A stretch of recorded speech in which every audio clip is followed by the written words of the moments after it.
clearly. There is a very thin line of difference between savings and investment. We often use these terms interchangeably, right? But savings is something like when you are investing in asset or any kind of form which is not risky in nature, but it will give you a very low rate of return. Whereas in cases of investment, your intention is to earn a higher rate of return, right? I would say I personally follow three important strategies. First one being diversification. You should not invest all your money in one particular sector or industry or in one particular financial instrument. That will mean it will become highly concentrated risk. There is always a concentration risk which we need to be aware of. Taking a very simple example, like today I am working in an investment banking firm. I should not make any investment which is very much correlated or linked with the banking industry. Because what could happen the moment banking industry falls down, not only my job but my investment will also be impacted in the same fashion. So I should always try to invest in something which is not related to my core source of earning. They should not be directly correlated to each other. That is one form of taking decision how to invest and diversify your portfolio. Diversification can mean different aspects. One being you should not invest in correlated portfolio. Other could be investing a part of money which will generate a stable earning. Like you are investing in something which is giving you a fixed rate of return, right? And also a certain component can be invested in floating rate of return, which is linked to the market. Because like today, savings rate in India is roughly 4 to 5%. It ranges around that rate, right? And the inflation in the country is also somewhere around 5 to 7%. So effectively, if you are investing in a saving bank account, you are not ultimately earning anything at the end of the year. You are only matching the inflation rate of the country.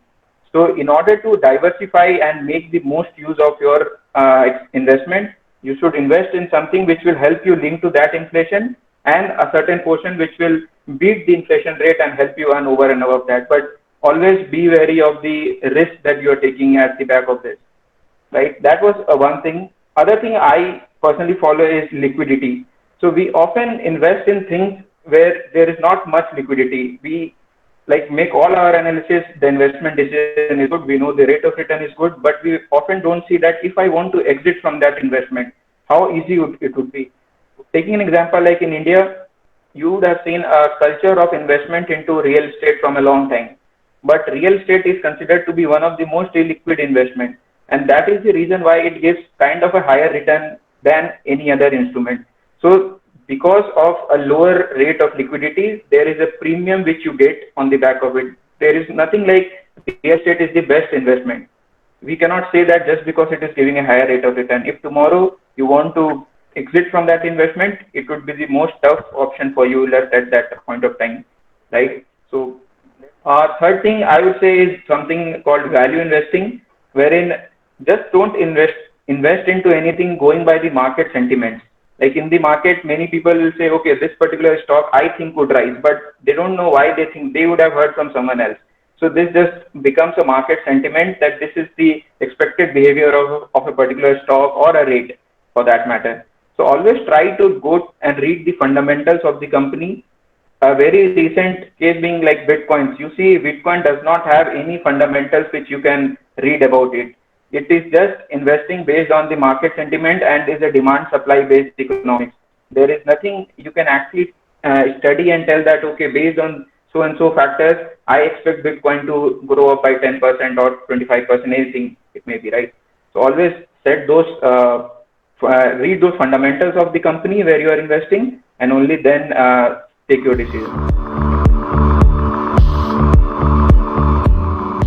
As I said, like when you want to invest money, but if you don't have the relevant technical knowledge or the financial expertise to read the investment, how much the company might generate in future, like there are various tools in order to understand those fundamentals, but not everyone might be sound enough to go through that, or they may not have enough time to go through it, right?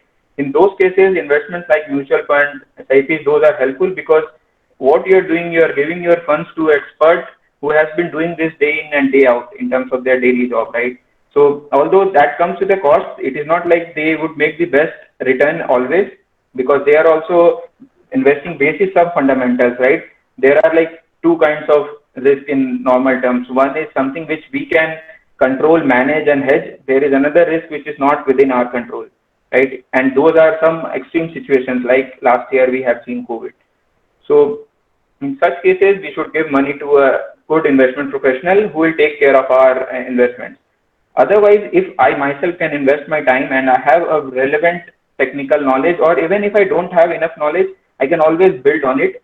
And what we should do about that is there are for most of the listed companies, there are data available in the public domain. We can just go, and best thing would be everyone once in their life should download annual report of a company. Like it is a very long explanatory report which every company issues at the end of the year after their financials are audited. It contains almost everything about a company in and out.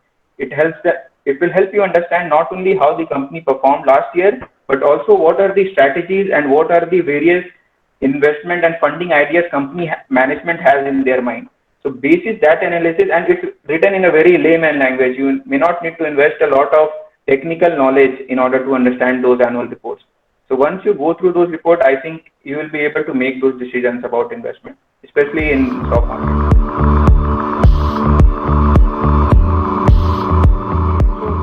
That is something called financial leverage, right? You are borrowing money to invest somewhere, expecting you will be earning a higher return than what you are paying on the borrowings. I would suggest, like in my personal opinion, being a novice or who are early investors, they should not borrow money to invest into a high risky or a stock market kind of thing, which is not under their control.